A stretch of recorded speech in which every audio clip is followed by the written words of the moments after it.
Images form by two inclined mirrors. तो mirror inclined होते हैं, हमने देखा है मॉल में हम जाते हैं तो सपोज ऐसे कोई मिरर दिखते हैं हमें जो इंक्लाइंड होते हैं।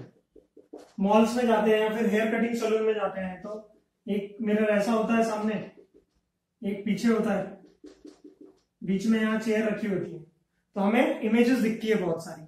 या फिर आपने देखा होगा मॉल्स में ऐसे एल शेप या ऐसे क्यूबिकल्स में बहुत सारे मिरर्स लगे होते हैं, एक इमेज के अंदर इमेज, इमेज के अंदर इमेज ऐसा दिखने लगता है। उससे हम है ना मजे भी करते हैं उसके वजह से, और इंटरेस्ट भी आता है थोड़ा सा, और थोड़ा सा एक ऐसा एक ऑप्टिकल इल्यूजन क्रिएट होता है हमारे सामने कि बहुत सारी इमेजेस बन गई है हमारे यहाँ। तो प्लेन मिरर्स है, इंक्लाइंड है, जो कि उनके बीच में कुछ एक सर्टेन एंगल होगा जिसकी वजह से हमें मल्टीपल इमेजेस दिखती है। तो मल्टीपल इमेजेस दिखने की वजह क्या है ना? मल्टीपल इमेजेस दिखने की वजह ये हो सकती है कि आप जो भी काम कर रहे हो, है ना, जहां पर भी ये इंक्लिनेशन हो रहा है उसमें रिफ्लेक्शन बहुत सारा हो गया होगा। तो इसी का एक फॉर्मूला हमारे पास है। फॉर्मूला मतलब हमें साइंटिफिकली ये चीजें पता जब चली तब हमने ये बोला कि यार देखो, जो भी इमेजेस बनती है, सपोज यहां पे कोई ऑब्जेक्ट रखा गया है ना, ये सर्टेन एंगल है, यहां पे कोई ऑब्जेक्ट रखा गया है, तो ये वाला मिरर यहां इमेज बनाएगा ऑब्वियसली, अभी देखा था हमने। ये वाला मिरर यहां उसका इमेज बनाएगा। तो ये दो इमेज तो हमको समझ में आती।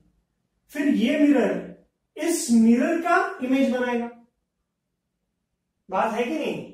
इस मिरर में ये वाला मिरर दिखने लगेगा और ऐसे ही मल्टीप्लाई करते करते हमारे इमेजेस बढ़ती जाएंगी। लेकिन ये जो भी इमेजेस बनेंगी वो सारी की सारी इमेज एक सर्कल के ऊपर बेस्ड होंगी। तो इसीलिए हम क्या करते हैं, वॉट एवर द एंगल, ये जो एंगल है between the two mirrors that is given by theta, so we write 360 divided by theta. अगर इस डिवीजन का आंसर इवन आया,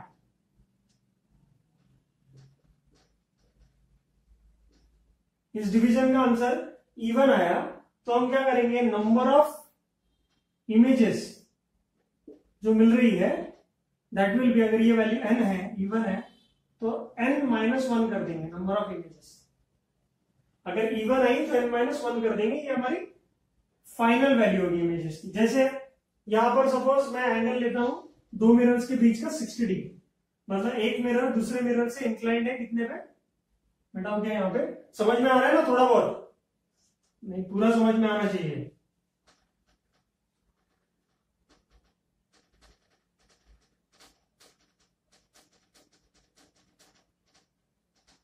सो देखो यहां पर आपके पास दो मिरर्स है, मिरर 1 एंड मिरर 2। तो क्या है, मिरर 1 और मिरर 2 इन दोनों के बीच का एंगल कितना है, 60 डिग्री। यहां पर मैं लिखता हूं n is equal to 360 degree divided by 60। तो कितना आएगा आंसर, 6 एक इवन नंबर है। तो नंबर ऑफ इमेजेस एक्चुअल में कितनी फॉर्म होगी, नंबर ऑफ इमेजेस एक्चुअल में फॉर्म होगी 6 - 1 दैट इज 5। तो 5 नंबर ऑफ इमेजेस बनेगी। तो हमको आपको कैसे पता सर बोलेंगे आप? तो अगर यहां से इधर एक इमेज बनती है, यहां पे इधर एक इमेज बनती है, तो ये मिरर्स की भी इमेज दिखेगी हमें, और फिर इस इमेज की एक इमेज बनेगी, इस इमेज की और एक इमेज बनेगी, 4 हो गए, है ना? और ऐसे ही करते करते 6 इमेज बनेगी। और जैसे आप इसको 12th स्टैंडर्ड में और डिटेल में सीखोगे, है ना, और नंबर ऑफ इमेजेस में से एक इमेज ओवरलैप हो जाती है, एक इमेज ओवरलैप हो जाती है। इसीलिए जब भी इवन नंबर आता है ना, हम क्या करते हैं, उसको -1 कर देते हैं। आपको बस फॉर्मूला याद रखना है ना, इस 10th स्टैंडर्ड के लेवल पे, है ना, बहुत ज्यादा डिटेल में आपको नहीं है ये सारी चीजें, ठीक? तो देखते हैं आपको कितना समझ में आया। तो अगर मैं बोलता हूं कि दो मिरर्स के बीच में 90 डिग्री का एंगल है, कितना 90 डिग्री, मतलब ये एक मिरर है,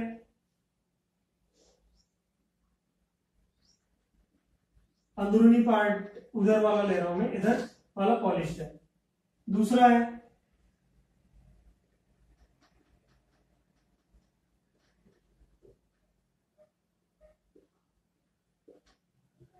ठीक है। सो क्या होगा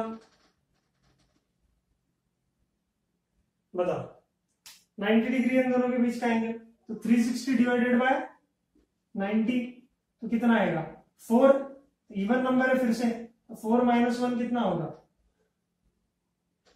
3, तो 3 नंबर ऑफ इमेजेस बनेगी।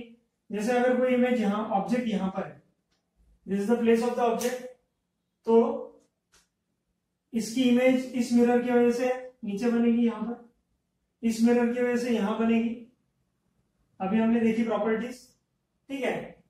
तो इस मिरर में है ना, इसका वर्चुअल इमेज बनेगा, इसका यहां वर्चुअल इमेज बनेगा, तो इस इमेज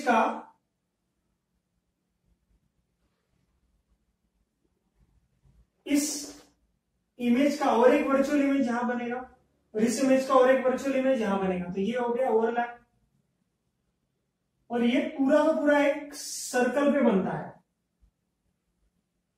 ये पूरा का पूरा एक सर्कल पे बन रहा है इमेजेस, तो इसीलिए हम लोग यहां पे 360 लेते हैं। ये तो बात समझ में आ गई। और फिर एक, ये तो ऑब्जेक्ट है, ये ऑब्जेक्ट है, ये इमेज पहला,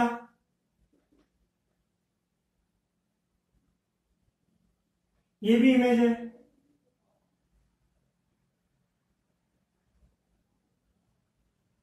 ये भी इमेज है, ये भी इमेज है, और यहां पर 2 इमेजेस हैं, पर ओवरलैप हो गई यहां पर इमेजेस, तो नंबर ऑफ इमेजेस कितने हो गए 3। समझ में आ रही है बात।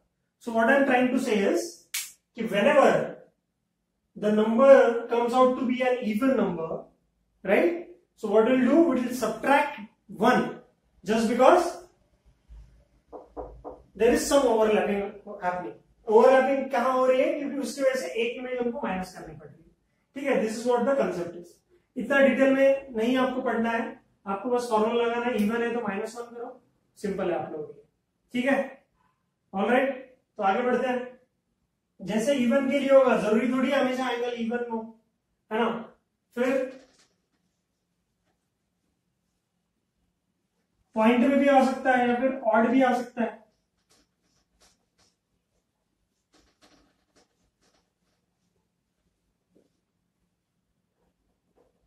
तो suppose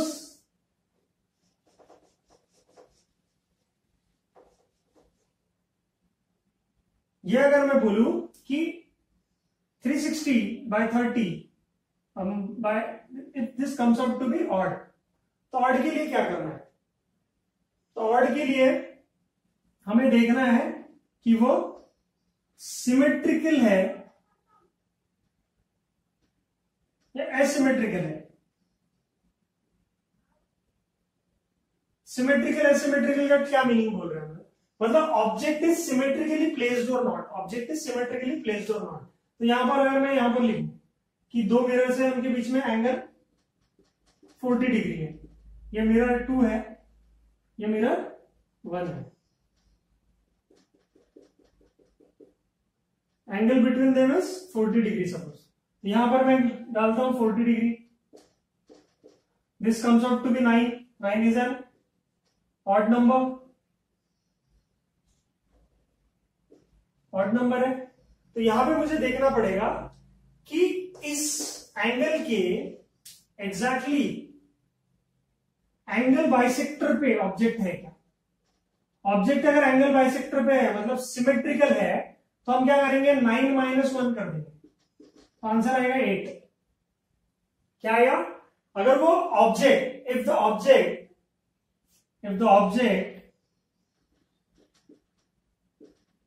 is on the angle bisector, angle bisector, angle bisector पे है, एग्जैक्टली बीचों बीच है, तो क्या करेंगे हम, -1 कर देंगे।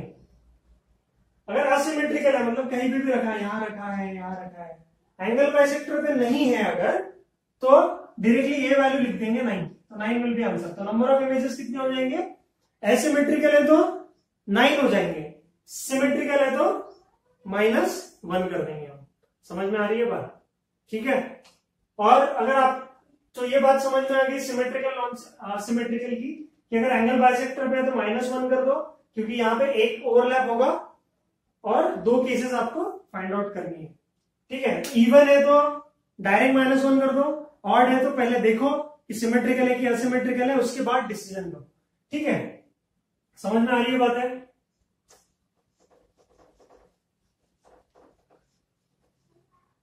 अगर ऐसा कुछ अजीब सा एंगल होगा, मतलब जहां पर जैसे 46 डिग्रीज, तो यहां पे कुछ पॉइंटर्स में आएगा आंसर 8 पॉइंट समथिंग समथिंग आएगा, तो ऑब्वियसली अब इमेजेस तो कोई पॉइंट्स में या पॉइंटर्स में नहीं लिख सकते, तो जो भी पहला डेसिमल होगा, पहला जो भी नंबर होगा वही आप लिख सकते हैं। तो वो इवन है तो -1 कर दो, ऑड है तो फिर से देख लो सिमेट्रिकल है कि नहीं सिमेट्रिकल है, तो आप we can write in this way, ठीक है। So this is very simple, ठीक है। तो इससे रिलेटेड आपको न्यूमेरिकल्स इस वीडियो के साथ मैं जोड़ दूंगा, इसमें आपको होमवर्क भी ऐड हो जाएगा, ठीक है। तो प्लीज आप होमवर्क कीजिए, अगर कुछ डाउट है तो फिर डाउट सेशन में हम इन सारी चीजों को क्लियर करेंगे, ठीक है। समझ में आ रही है बात। तो बहुत ही सिंपल टॉपिक है, तो प्लेन मिरर, इमेज फॉर्मेशन, अच्छी अच्छी बातें इसमें पढ़िए, तो आपको सारा मजा आएगा, ठीक है। चलो फिर मिलते हैं, ये आप ध्यान रखिए। थैंक यू सो मच, आगे देखते हैं फिर क्या होता है।